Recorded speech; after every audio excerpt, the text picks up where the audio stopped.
என்பார்ந்த சகோதரர்களே சகோதரிகளே, தவக்காலத்தினுடைய 5ஆம் ஞாயிறு அடுத்த வார புனித வாரத்திற்குள் நாம் நுழைகிறோம். இதற்கு முன்பாக லாசரினுடைய இந்த உயிர் பெற்றெழுதல் நிகழ்வை இப்போது நாம் வாசிக்க கேட்டோம். உயிர் நீத்தலும் உயிர் பெற்றெழுதலும் அல்லது மரணமும் இயேசு லாசருக்கு தந்த ஜனனமும் அப்படின்னு எடுத்துக்கலாம். ஒருவர் இறப்பது எல்லாருக்கும் தெரிந்த ஒரு விடயம். இறப்பு தாங்கிக் கொள்ள முடியாது, ஆனால் ஏற்றுக்கொள்ள முடியும். ஏனால் அது கடவுளுடைய திட்டம். ஆனால் இறப்பை ஏற்றுக்கொள்கிற நாம் உயிர்த்தெழுதலை, அது மறுவாழ்வில் உயிர்த்தெழுதலை பற்றி நான் சொல்லலை. இறந்து உடனே ஒருத்தர் உயிர் பெற்று எழுந்து விட்டார் என்றால் அதை நம்மளால் ஏற்றுக்க முடியாது. நம்ம வீட்லேயே ஒரு இறப்பு, ஒரு நாள் ஃபுல்லாக அழுதுகிட்டு இருக்கிறோம், திடீர்னு நைட் ஏஞ்சி உட்காந்துட்டாருன்னு வச்சுக்கோங்க, அவர் மட்டும்தான் இருப்பார், மற்ற எல்லாரும் வெளியே எகிரி குடிச்சு ஓடிடுவாங்க. அதனால் ஒரு சில விஷயங்களை நம்மால் ஏற்றுக்கொள்ள முடியும், ஒரு சிலதை நம்மால் ஏற்றுக்கொள்ள இயலாது. அதில் ஒன்று தான் இந்த உயிர்ப்பு. என்றைக்காவது நீங்களே இறந்து விட்டதாக செய்தித்தாளில் படிச்சிருக்கிறீங்களா? நான் செய்தித்தாளே படிக்கிறது இல்லை அப்படின்றீங்களா? இப்போ நான் இறந்து விட்டதாக அடுத்த நாள் காலையில் நானே செய்தித்தாளில் படித்தா எப்படி இருக்கும்? 1888 வருடம் நாம் எல்லோரும் போற்றுகிற அல்லது உலகத்தில் உள்ள எல்லா பெரிய பெரிய சாதனையாளர்கள், பெரிய மனிதர்கள் எல்லாம் இயங்குகிற அந்த நோபல் பரிசு இருக்கு பாருங்க, நோபல் பரிசு. அந்த பெயரை கொண்ட ஆல்ஃபிரட் நோபல் அவர் ஒரு நாள் காலையில் செய்தித்தாளை விரித்து படித்து கொண்டிருக்கிறார். அதில் பார்த்தீங்கன்னா கொட்டை எழுத்தில் மரணத்தின் வியாபாரி இறந்து விட்டான் அப்படின்னு போட்டிருக்கு. மரணத்தின் வியாபாரி இறந்து விட்டான், அணுகுண்டுகளின் அரசன் இறந்து விட்டான் என்று அதில் அவருடைய பெயரை, அவருடைய படத்தை போட்டு அந்த செய்தித்தாள் வந்திருக்கு. அதை படித்த உடனே ஆடி போயிட்டார். அந்த செய்தித்தாள் தவறுதலாக அவருடைய சகோதரர் இறந்ததை தவறுதலாக இவர் இறந்ததாக நினைத்து செய்தித்தாளில் பிரிண்ட் பண்ணிட்டாங்க. அப்போ அவர் அது படிக்கும்போது அவருக்கு ஒரு பெரிய ஒரு ஷாக். ஏன்னா நம்மளை போய் இப்படி எழுதியிருக்கிறாங்களே, மரணத்தின் வியாபாரி இறந்து விட்டான்னு எழுதியிருக்கிறாங்களே, அணுகுண்டுகளின் அரசன் இறந்து விட்டான் என்று எழுதியிருக்கிறார்களே. அப்போ தான் யோசித்து பார்க்குறாரு, அப்போ நம்ம இறந்ததுக்கு அப்புறம் இந்த உலகம் நம்மளை இப்படி தான் பேச போதா? ஏனென்றால் அவர் தான் இன்றைக்கு இந்த ஒரு நாடும் மாறி மாறி குண்டு போட்டுக்கிறானுங்க பாருங்க. ஈரானில் அணுகுண்டு இருக்கு, அணுகுண்டு செய்ய போகிறான், அதனால் நான் ஒரு குண்டு போடுறேன் அப்படின்ட்டு மாறி மாறி சண்டை போடுறாங்க பாருங்க. இந்த அணு அதை கண்டுபிடித்தவர் ஆல்ஃபிரட் நோபல். அப்போ அவர் பார்க்குறாரு, தன்னுடைய கண்டுபிடிப்பு இந்த உலகத்தின் மிகப்பெரிய நாச காரியங்களுக்கு பயன்பட போகிறது, அதனால் என்னை மரண வியாபாரி என்று இந்த உலகம் நினைக்குமே, ஐயோ நான் என்ன பண்ணுறது? அப்போ அவர் என்ன பண்ணுறார், தன் சொத்துக்களை எல்லாம் சேர்த்து இனி இந்த உலகத்தின் அமைதிக்காக, வளர்ச்சிக்காக, முன்னேற்றத்திற்காக யாரெல்லாம் எந்தெந்த துறையிலெல்லாம் தங்களுடைய உழைப்பை தருகிறார்களோ, அர்ப்பணிப்பை தருகிறார்களோ, அவர்களுக்கெல்லாம் என் பெயரில் ஒரு பரிசு வழங்குங்கள், மிகப்பெரிய தொகையை பரிசாக வழங்குங்கள். அப்படி வந்தது தான் நோபல் பரிசு. அப்படி வந்தது தான் நோபல் பரிசு. இப்போ அணுகுண்டை தயாரித்த ஆல்ஃபிரட் நோபல்னு யாரும் நினைவு கூறுறதில்லை, எல்லாருக்கும் நோபல் பரிசு. ஆல்ஃபிரட் நோபல் தன் பெயரிலேயே ஒரு உயரிய தொகையை பரிசாக தந்ததுனால இப்போ எல்லாருமே நோபல் பரிசு வேணும்னு சொல்லி ஆசைப்படுறாங்க. இப்போ ட்ரம்ப்பும் அதுக்கு தான் ஆசைப்பட்டுட்டு இருக்காரு, எனக்கு நோபல் பரிசு கொடுங்க, அமைதிக்காக நான் எவ்வளோ போராடுறேன்ட்டு ஒரு நாட்டு மேலேயும் குண்டு போட்டுட்டு இருக்காரு. அப்போ இறந்த பிறகு நாம் எப்படி வாழப்போகிறோம்? நாமெல்லாம் பல பேர் வாழ்ந்துக்கிட்டு இருக்கும் போதே இறந்துருவோம். ஆனால் சிலர் பேர் இறந்த பிறகும் வாழ்கிறார்களே, அது எப்படி? இயேசு இன்றைக்கு லாசரை உயிர் பெற்றெழ செய்கிறார். இயேசு எத்தனை பேரை உயிர் பெற்றெழ செய்தார் உங்களுக்கு தெரியுமா? அதெல்லாம் எங்களுக்கு எதுக்கு அப்படின்றீங்களா? எத்தனை பேரை உயிர் பெற்றெழ செய்தார்?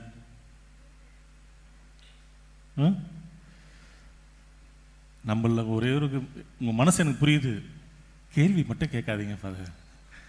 பயமாக இருக்கா இல்லையா? இயேசு நயீன் ஊரை சேர்ந்த கைம்பெண்ணின் மகனை உயிர் பெற்றிட செய்தார். ஒரு கைம்பெண், ஒரு விதவை, தன் மகன் இறந்து விட்டான்னு அவர் பாறையில் தூக்கிக்கிட்டு போகும்போது அந்த விதவையின் மீது இரக்கம் பட்டு அந்த பாடையை தொட்டார், அவன் உயிர் பெற்றெழுந்தான். யாயிரின் மகள், தொழுகை கூட தலைவர் யாயிரின் மகளை உயிர் பெற்றிட செய்தார். சிறுமி இறக்கவில்லை, உறங்குகிறாள் என்று சொல்லி உள்ள போய் சிறுமியை உயிர் பெற்றிட செய்தார்.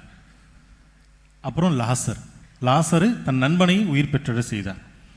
இப்ப லாசர் இறந்து 4 நாள் ஆயிற்று. இதுல என்ன மாட்சி? இயேசு சொல்றாரு, கடவுளின் மாட்சி வெளிப்பட வேண்டும் என்பதற்காகவே நான் தாமதமாக போகிறேன்.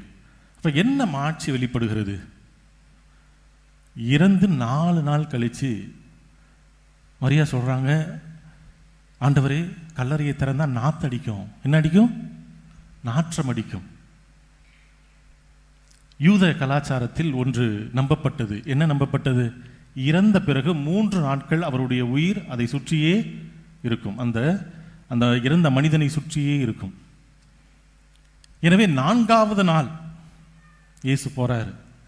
போயிட்டு லாசரே வெளியே வா என்று சொன்ன உடனே வெளியே வரான். ஆனால் அதற்கு முன்பாக மார்த்தா, மரியா, நண்பர்கள், உறவினர்கள் எல்லாரும் என்ன சொல்லி எழுதிருப்பாங்க? லாசரே எங்களை விட்டு போயிட்டியே, நீ இருந்தா நல்லா இருந்திருக்குமே. எத்தனை முறை நாம் சொல்றோம், நம்மளுடைய நம்ம நெருக்கமானவர்கள், நம்முடைய சொந்தக்காரர்கள், உறவினர்கள், நம் குடும்பத்தில் இருந்தவர்கள் இறந்து போயிட்டாங்கன்னா, அப்பா வாங்க, திரும்ப வாங்கப்பா அப்படின்னு சொல்றோம். வராங்களா? நீங்க இருந்தா நல்லா இருக்கும்பான்னு சொல்றோம். திரும்ப வராங்களா? இல்லை. மார்த்தாவும் மரியாவும் என் சகோதரன் இருந்திருந்தால் நலமாக இருந்திருக்கும் என்று நினைக்கிறாங்க, அழுகுறாங்க, வரல. ஏன்? நாம் எல்லோரும் இறப்புக்குரியவர்கள். நம் வார்த்தைக்கு உயிர் இல்லை, நம் வார்த்தைக்கு உயிர் இல்லை. ஆனால் இயேசு உயிருள்ள இறைவன். எனவே அவர் வார்த்தைக்கு உயிர் உள்ளது. எனவே நான் லாசரே வெளியே வான உடனே வெளியே வந்துட்டு,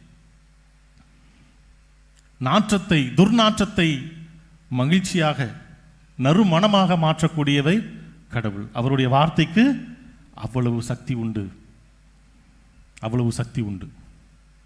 அதனால இறந்தவர்கள் உயிர் பெற்றிட வேண்டும் என்றால் நாம் யார் மீது நம்பிக்கை கொண்டாக வேண்டும்? கடவுள் மீது தான் நம்பிக்கை கொள்ள வேண்டும். என் அன்பிற்கினிய சகோதரர்களே, சகோதரிகளே, ஏன்னா இறந்தவர்கள் உயிர் பெற்றிருந்தாங்கன்னு சொன்னால் நம்மளால் நம்ப முடியாது. ஒரு முறை ஒருத்தர் வீட்டில் சாவு விழுந்துடுச்சு. ஃபோன் பண்ணி, ஐயா எங்கள் அப்பா இறந்துட்டாரு, சவப்பெட்டி உடனே வேணும், நீங்கள் சவப்பெட்டி அந்த நைட்டுக்குள்ளே கொண்டு வாங்கன்னு சொன்ன உடனே சவப்பெட்டிக்காரன் சவப்பெட்டியை செஞ்சு ஒரு வண்டியில் எடுத்துகிட்டு போகிறான். போயிட்டே இருக்கும்போது வண்டி பிரேக் டவுன் ஆகிடுச்சு. நைட்டு 1:30 மணி பிரேக் டவுன் ஆகிடுச்சு. என்ன பண்ணுறதுன்னு தெரியல. சரி எப்படியாச்சும் கொண்டு போய் சேர்த்துருவோன்னு சவப்பெட்டி எடுத்து தலை மேலே வச்சுக்கிட்டு நடக்க ஆரம்பித்தான். எதிர் திசையில் ஒரு போலீஸ்கார் வந்தார். உங்களுக்கு தான் தெரியுமா, போலீஸ்கார் எப்படி இருந்தாலும் ஏதாச்சும் கறக்கலான்னு பார்த்தாரு. டேய் என்னடா அது தலைக்கு மேலே, எங்கே எடுத்துகிட்டு போகிற அப்படின்னு நான் பார்த்தான். இவன் எப்படியும் நம்மக்கிட்ட ஒரு 500 ரூபா பிடுங்காமல் விட மாட்டார் அப்படின்னு சொல்லிட்டு, புதைச்ச இடத்துல புழுக்கமாக இருந்துச்சு, அதான் தலையில் வச்சு எடுத்துகிட்டு போகிறேன் அப்படின்னா. போலீஸ்கார் மயங்கி விழுந்தவர் தான், காலையில் வரைக்கும் எழுச்சிக்கவே இல்லை. அதுமாரி இறந்தவர்கள் உயிர் பெற்று விட்டார்கள் என்று சொன்னால் நம்மளால் நம்ப முடியாது. ஆனால் அந்த காலத்தில் இறந்த லாசர் அவர்களோடு வாழ்ந்தார் என்று வரலாறு சொல்லுகிறது. இறந்த யாயிரின் மகள் திரும்பவும் வாழ்ந்தார் என்று வரலாறு சொல்லுகிறது. பாடையில் இறந்து போன அந்த கைம்பெண்ணின் மகன் வாழ்ந்தார் என்று வரலாறு சொல்லுகிறது. இறந்தவர்களை உயிர் பெற்றிட செய்யும் மகிமை யாருக்கு உண்டு? கடவுளுக்கு உண்டு. அப்ப இதிலிருந்து நாம் என்ன பாடம் கற்றுக்கொள்ளலாம்? என்ன பாடம் கற்றுக்கொள்ளலாம்? நாலடியாருடைய அந்த நாலடியார் பாடல் இருக்குல்ல, அதுல ஒரு இது இருக்குது. பறவைகள் பறந்து வந்து மரங்களின் கிளைகளிலே கூடுகளை அமைக்கின்றன, முட்டைகளை பொறிக்கின்றன, உணவுகளை தன் குஞ்சுகளுக்கு வழங்குகின்றன. எல்லாம் நிறைவுற்ற பிறகு அது மீண்டும் பறந்து செல்கிறது. எங்கிருந்து வந்தது, எதற்காக கூடு கட்டியது, எல்லாவற்றையும் மறந்துவிட்டு பறவைகள் பறந்து செல்கின்றன. அதுபோலத்தான் இவ்வுலகத்தில் எதற்காக மனிதன் பிறந்தான் என்று அவனுக்கே தெரியாது. அவனோடு உறவினர்கள் எல்லோரும் சேர்ந்து வாழுகிறார்கள். எல்லோரும் தங்களோடு நீண்ட காலம் இருக்கப் போவதாகவே நினைத்து கொண்டு வாழ்கிறார்கள். பிறகு என்ன காரணத்திற்காக இறந்தோம் என்றே தெரியாமல் மனிதன் இறந்து போகிறான். அப்ப இறந்து போவதற்கு முன்பாக ஏதாவது நல்ல செயல்களை செய்து விடுங்கள் என்று நல்ல ஆளடியார் அந்த பாடல் நமக்கு கற்பிக்குது. இந்த உலகத்தில் எத்தனையோ பேர் பிறந்துட்டாங்க, எத்தனையோ பேர் இறந்துட்டாங்க. எல்லாருமா நினைவு கூறப்படுறாங்க? சொல்லுங்க. இயேசு இறந்து உயிர் பெற்றெழுந்து 2000 ஆண்டுகளாகிறது. இன்னும் நீங்களும் நானும் இயேசுவின் பெயரை உச்சரிக்கிறோம், மாதாவின் பெயரை உச்சரிக்கிறோம், 2ஆம் அருள்சின்னப்பர் பெயரை உச்சரிக்கிறோம், அன்னை தெரேசாவை உச்சரிக்கிறோம், அந்தோணியாரை உச்சரிக்கிறோம், அப்துல் கலாமை உச்சரிக்கிறோம், திருவள்ளுவரை உச்சரிக்கிறோம், பெருந்தலைவர் காமராஜரை உச்சரிக்கிறோம். அவர்களெல்லாம் இன்றும் வாழ்ந்து கொண்டிருக்கிறார்கள். நம்ம குடும்பத்தில் எத்தனை பேர் செத்துருப்பாங்க? நம்ம தாத்தா பேரு பல பேருக்கு தெரியாது. தாத்தாவுக்கு தாத்தா பேரு சுத்தமா தெரியாது. ஏன்? எல்லாம் அப்படி கூட்ட கூட்டமா வாழ்ந்து கூட்ட கூட்டமா செத்து போறோம். ஒரு நல்லவற்றை செய்வதற்கான முனைப்பு, நம் பெயர் நிலைப்பதற்கான ஒரு முனைப்பு, நம் வாழ்க்கை சிறப்பாக அமைவதற்கான ஒரு முனைப்பு யாருக்கிட்டையுமே இல்லையே. இயேசுவின் வார்த்தையில் உயிர் வந்தது, நம்ம வார்த்தையில் உயிர் எடுக்கப்படுகிறது. நல்லா இருக்கிறீங்களா அப்படின்னு சொன்னா அங்க உயிர் பிறக்குது. நல்லாவா இருக்கிற அப்படின்னு சொன்னா அவன் செத்து போறான். நீ இன்னுமா இருக்கிற, நல்லா இருக்கிறீங்களான்னா நீ இன்னுமா இருக்கிற அப்படின்னு கேட்டா செத்து போறான். இந்த சமூகம் அப்படி மாறிடுச்சுல்ல. இன்றைக்கு இறப்பை எல்லாரும் கொண்டாடுகிறார்கள். நம்ம எல்லாருக்கும் பாருங்க ஒரு மனநிலையை இந்த சமூகம் எப்படி மாத்திருக்கு பாருங்க. ஈரான்ல எத்தனை பேர் இறந்தாங்களா? 100 பேர். சரி சரி, இன்னைக்கு 100 பேர் தானா? சாதாரணமாக போச்சு பாருங்க. பள்ளிக்கூடத்தில் 80 பேர் இறந்து போனாங்களாம். எத்தனை பேர்? 80, 81. சரி சரி. அங்கே ஒரு 41 பேர் நம்ம தமிழ்நாட்டில் இறந்தாங்களே, அது இறந்த குடும்பத்திலேயே ஓகே தான். எங்களுக்கு அவரை பார்த்தா போதும். எங்கள் யார் செத்தா எனக்கு என்ன, என் புருஷன் செத்தா என்ன, என் பொண்டாட்டி செத்தா என்ன, யார் செத்தா எங்களுக்கு என்ன, எங்களுக்கு ஓகே, அது ஓகே. இன்னும் இருக்குது, எங்கள் வீட்டில் 4-5 டிக்கெட் இருக்குது, யார் வேணாலும் போங்க சாவுங்க. எல்லாருக்கும் இறப்பு சாதாரணமாகி போய்விட்டு, உயிர்ப்பு, ஒருவரை வாழ்விப்பது என்பது ரொம்ப ரொம்ப ரொம்ப கடினம். ஒரு உயிர்ப்போடு இருக்கக்கூடிய சமூகத்தில் நம்முடைய வார்த்தைகள் பிறருக்கு உயிரை தர வேண்டும், வாழ்க்கையை தர வேண்டும். ஆனால் நாம் என்ன பண்ணுறோம்? நல்லா சந்தோஷமாக இருக்கிற குடும்பத்தில் போய் ஏதாச்சும் ஒரு பிரச்சனையை போட்டு விட்டு வந்துடுவோம். அவ்வளோதான், அந்த குடும்பம் சிக்கி சின்னாபின்னமாகி அப்படி சிதைந்து போவதை பார்த்து மகிழ்கிறோம். ஒரு இறப்பை ரசிக்கும் மனப்பான்மைக்கு நாம் வந்துட்டோம். எதையுமே நேர்மறையாக பார்க்கும் எண்ணம் இல்லை. 4 பேர் சேர்ந்து நல்லவற்றை செய்ய துடிக்கும் சமுதாயம் ஒரு காலம். இப்போ 4 பேர் சேர்றான்னா அவன் ஏதோ திட்டம் போடுறான், நாசகார திட்டம் போடுறான்னு அர்த்தம். இப்ப லாசரினுடைய இறப்பிலிருந்து அவருடைய உயிர்ப்பிலிருந்து நமக்கு இயேசு நமக்கு கற்பிக்கும் பாடம் என்ன? நான் மட்டும் லாசரை உயிர்ப்பிக்கவில்லை என் அன்பிற்கினியவர்களே, நீங்களும் உயிர்ப்பிக்கலாம். இறந்து போன, சோகமான, வாழ்விழந்து போன ஒவ்வொருவருடைய வாழ்க்கையிலும் நீங்கள் உயிர் தருகிற வார்த்தைகளை பயன்படுத்துகிறீர்கள் என்றால் அவர்களும் வாழ்வார்கள். அதுதான் லாசரிட்டது நம்ம கற்றுக்கிறோம். நம்மால என்ன ஒருத்தருடைய வாழ்க்கையில ஒளியேற்ற முடியுமா? என்னைக்காவது ஒளியேற்றி இருக்கிறோமா? ஏதாவது ஒரு நல்ல காரியத்தை செஞ்சிருக்கிறோமா? யாருடைய கண்ணீரையாவது நம்ம தொடச்சிருக்கிறோமா? எனக்கெல்லாம் தெரிஞ்ச ஒருத்தர் இருக்காரு. அவரெல்லாம் வந்தாருனாலே, வாயை திறந்தாலே ஒரு 4 பேருடைய மகிழ்ச்சி கெட்டு போயிடும். அன்பிக்கினவர்களை நல்லா கவனிங்க, எல்லாரும் நல்லா கவனிங்க. ஒருத்தருக்கு காயம் ஏற்படுத்துறது எளிது. ஒரு கட்டை, ஒரு கல், ஒரு குச்சி, ஏதாவது ஒன்று எடுத்து அவனை அடிச்சிடலாம். நொடி பொழுதில் ஒருவனுக்கு காயம் ஏற்படுத்தி விடலாம்.